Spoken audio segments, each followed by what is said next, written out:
Hello friends, স্বাগতম তোমাদের ND virtual একাডেমিতে। আজকে আমরা শ্রেণীবিন্যাসের বিভিন্ন ধাপ নিয়ে আলোচনা করব। এর আগের ভিডিওতে আমরা প্লান্টি, অ্যানিমেলিয়া, ফানজাই এইসব বিষয় নিয়ে আলোচনা করেছি। অবশ্যই তোমরা আগের ক্লাসটি দেখবে, তাহলে ভালো উপকৃত হতে পারবে। আজকে আমরা শ্রেণীবিন্যাসের বিভিন্ন ধাপ নিয়ে আলোচনা করব। জীববিজ্ঞানে 1ম অধ্যায় এর জীবনপাঠ ক্লাস 1-এ আমরা ওই বিষয় নিয়ে আলোচনা করা হয়েছে। আজকে আমরা শ্রেণীবিন্যাসের ধাপ নিয়ে আলোচনা করব। তো চলো, শ্রেণীবিন্যাসকে 7 ভাগে ভাগ করা হয়েছে।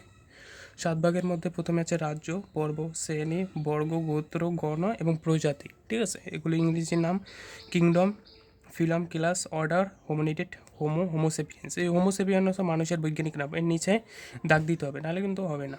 ঠিক আছে, তো চলো আগে আমরা রাজ্য এটা নিয়ে আলোচনা করি। তো রাজ্য, এখন রাজ্য এটা কার কার বৈশিষ্ট্য, এবং এটা দেখে আমরা কাকে বৈশিষ্ট্য হবে, মানে রাজ্য কার কার বৈশিষ্ট্য হবে। আচ্ছা, সুকেন্দ্রিক কোষ বিশিষ্ট, বহুকোষ এবং পরজীবী এবং জটিল টিস্যুতন্ত্র আছে, এমন বৈশিষ্ট্য হলো রাজ্য। ঠিক আছে, সুকেন্দ্রিক কোষ বিশিষ্ট এবং বহুকোষ এবং পরজীবী এবং জটিল টিস্যু আছে। তাহলে পর্ব, এখন আমরা পর্বতে চলে যাব।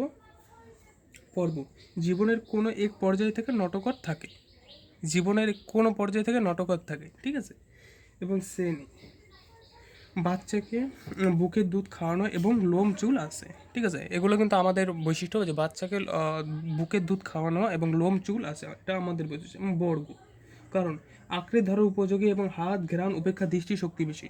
এখন আঁকড়ে ধরার উপপক্ষে এটাও আমাদের মধ্যে আছে, এবং ঘ্রাণ শক্তি, ঘ্রাণ উপেক্ষা দৃষ্টি শক্তি বেশি, এটা কিন্তু আমাদেরও আছে। ঠিক আছে, তো এখন গোত্র। গোত্র হলো তোমার, এখানে উদাহরণ আছে শিম্পাঞ্জি, গরিলা, ওয়ারিটাং প্রভৃতির সাথে সাদৃশ্য। তো এগুলো প্রাণীর ক্ষেত্রে। গোত্র। গণ, দেহের অনুপাতে মস্তিষ্ক সবচেয়ে বড় এবং খাড়াভাবে দু পায়ে হাঁটতে পারে, যেমন মানুষ খাড়াভাবে দু পায়ে হাঁটতে পারে এবং মস্তিষ্কর অনুপাতটা বড়। ঠিক আছে, এখনও প্রজাতি, এখান থেকে মানুষের উদ্ভব সৃষ্টি হয়েছে। এগুলো ধাপে ধাপে চলেছে, তারপর মানুষের সৃষ্টি হয়েছে। ঠিক আছে, কারণ চওড়া, মানুষের এখানে বৈশিষ্ট্য হলো চওড়া এবং খাড়া কপাল, এবং হোমো গড়ের প্রজাতির তুলনায় পাতলা এবং বুদ্ধিশক্তি বিভিন্ন উন্নত। তো মানুষ সব প্রাণী থেকে ভিন্ন এবং বুদ্ধিশক্তি উন্নত সবাই থেকে ভিন্ন। ঠিক আছে, তো এখান থেকেই হোমো এবং স্প্যানিশ, ঠিক আছে, এটা হলো মানুষের বৈজ্ঞানিক নাম হোমোসেপিয়েন্স।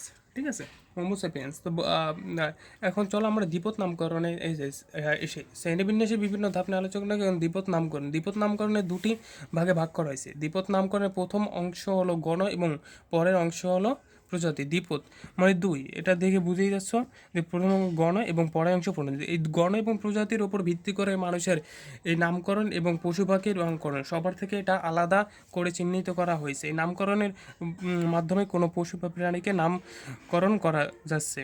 এখন উদ্ভিদের নাম, ঠিক আছে, উদ্ভিদের নামকরণ করেছে আইসিবিএন। এখন আইসিবিএন এর পূর্ণরূপ হলো ইন্টারন্যাশনাল কোর্ট অফ বোটানিক্যাল নোমেনকালচার।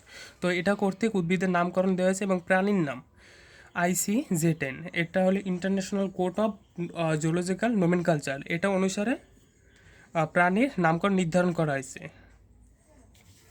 গণ এবং প্রজাতি, ঠিক আছে, গণ এবং প্রজাতি এই দুটি নাম ধারণ করে কোনো প্রাণী থেকে অন্য প্রাণীর বৈচিত্র্যতা ভিন্নতা করেছে। এই নামকরণের মাধ্যমেই কোনো জীব বস্তুকে তার নাম অনুসারে নিশ্চিত করা গেছে। ঠিক আছে, তো এরকম কোনো নাম তোমাদের বইতে দেওয়া আছে, যেমন সাধারণ নাম, বৈজ্ঞানিক নাম। ঠিক আছে, যেমন ধান, পাট, আম, কাঁঠাল, শাপলা, অরিজিয়া সাটিভা, ককরাস ক্যাপাসিটা, ম্যাঙ্গিফেরা ইন্ডিকা, অটারকার্পাস হেটারো ফিলাস। ঠিক আছে, এগুলো তোমরা পড়বে, এগুলো আসতে পারে। আর এগুলোর নিচে অবশ্যই দাগ দেবে, নাহলে কিন্তু সম্পূর্ণ ভুল। ঠিক আছে, সম্পূর্ণ ভুল হবে। তো চলো এখন আমরা নামকরণ নিয়ে আলোচনা করব। নামকরণ নিয়ে আলোচনা করব। তো নামকরণ নিয়ে আলোচনা করে আমি তোমাদের একটা প্রশ্ন সিলেক্ট করেছি। এই প্রশ্নটা পড়লে তোমরা অনেক উপকৃত হবে, এবং এটাও অনেকবার এসেছে। ঠিক আছে, তো চলো আমরা নামকরণের শুধু এই স্ট্রাকচারগুলো পড়বো, তাহলে আমাদের হয়ে যাবে। তো নামকরণ অবশ্যই ল্যাটিন ভাষায় কিংবা ভাষার মতো উপস্থাপন করতে হবে। ঠিক আছে, এটা তোমরা পড়লেই পারবে। কিন্তু বৈজ্ঞানিক নামের দুটি অংশ, আমি প্রথমটি গণ এবং পরেরটি অংশটি প্রজাতি, ঠিক আছে। এখন দেখো তোমাদের এখানে আমি লিবিয়া রোটিটা, ঠিক আছে, এটা কিসের বৈজ্ঞানিক নাম, বা তোমার এখানে ম্যাঙ্গিফ্রিয়া ইন্ডিকা, ম্যাঙ্গিফ্রিয়া কিন্তু এটা গণনা, এবং ইন্ডিকা এটা হলো প্রজাতির নাম। এটার নিচে তুমি কিন্তু আলাদা দাগ দেবে। এখানে আলাদা দাগ দেয় নাকি জানো? এখানে আলাদা দাগ দেয়নি, কারণ এটা ছাপা অক্ষরে লেখা হয়েছে। কিন্তু তুমি তো যে সময় পরীক্ষার খাতায় বা লিখবে, তোমার হাতে লিখবে, তখন নিচে আলাদা দাগ দেবে, নাহলে কিন্তু স্যার বা টিচার তোমার নাম্বার কেটে দেবে। তো চলো 3 নম্বরে আমরা চলে যাই। একটু অনন্য নাম এবং নামে অন্য আর কোনো জীব নেই, ঠিক আছে। এটাই একমাত্র নাম, এই নামে আর কোনো জীব হবে না, ঠিক আছে, এবং সার্বজনীন সকল ভাষায় এটি ব্যবহৃত হয়, ঠিক আছে। আবার এই নামের প্রথম অংশে আদ্য অক্ষর বড় হতে, ঠিক আছে। তুমি নামকরণের সময় অবশ্যই প্রথম অক্ষর বড় হাতে দেবে এবং বাকি অক্ষরগুলো ছোট হয়, এবং 2 নাম্বার বা প্রজাতি অক্ষরগুলো সব অক্ষরগুলো ছোট করে দেবে। দেখো এখানে তাই লিখেছে এল, এবং বাকি অক্ষরগুলো ছোট হবে এবং দ্বিতীয় অক্ষর সবগুলো ছোট হবে। মুদ্রণের সময় বা ইটালিক নামের প্রথম অক্ষর, যেমন ম্যানগিফ্রিয়া ইন্ডিকা, আমি অন্য একটা নাম সিলেক্ট করলাম, ঠিক আছে। তোমরা অবশ্যই নিচে দাগ দেবে। এখানে তো তারা ছাপাইছে তাই তারা দেয়নি। তখন হাতে লেখার সময় এর গণ ও প্রজাতি পদের নিচে দাগ দিতে হবে, ঠিক আছে। এই দেখো আমরা মেন কথায় এসে গেছে, হাতে লেখার সময় এর গণ ও প্রজাতি নামে নিচে আলাদা আলাদা দাগ দিতে হবে, ঠিক আছে। এখন এখানে কিন্তু দেখো, এখন যে তোমার এই পুরো প্রশ্নটা লিখবে, কিন্তু তুমি হাতেই লিখবে, ঠিক আছে। তো হাতে লেখার সময় এগুলো সব কটার নিচে দাগ হবে, নাহলে কিন্তু এটা ভুল হবে, ঠিক আছে। এখন সর্বশেষে যে এর বৈজ্ঞানিক যে নামটি নির্ধারণ করেছে তার নামে সংক্ষিপ্ত অনুসরণ হবে, যে বৈজ্ঞানিক নাম তার শেষে। তো ক্যারোলেস লিনিয়াসের সংক্ষিপ্ত নাম হলো এল, তাই ম্যাঙ্গিফেরিয়া ইন্ডিকা এর নামের শেষে এল যুক্ত করবে, তাহলে এটা তোমাদের হয়ে যাবে। তো এই প্রশ্নটা তোমরা পড়বে, এটা ভেরি ভেরি ইম্পর্ট্যান্ট প্রশ্ন। আর এই অধ্যায় থেকে তোমরা কী প্রশ্ন পড়বে, তো চলো শুরু করা যাক। তাহলে এই অধ্যায় তোমাদের হয়ে যাবে পুরো। এটা নিয়ে আমি আলোচনা করেছি প্রথম ক্লাসে, তোমরা দেখতে পারো। তো এখানে 5টি বৈশিষ্ট্য আছে। প্রথম হলো মোনেরা, ঠিক আছে, মোনেরা, প্রোটিস্টা, তারপর ফানজাই, প্লান্টি, অ্যানিমিলিয়া।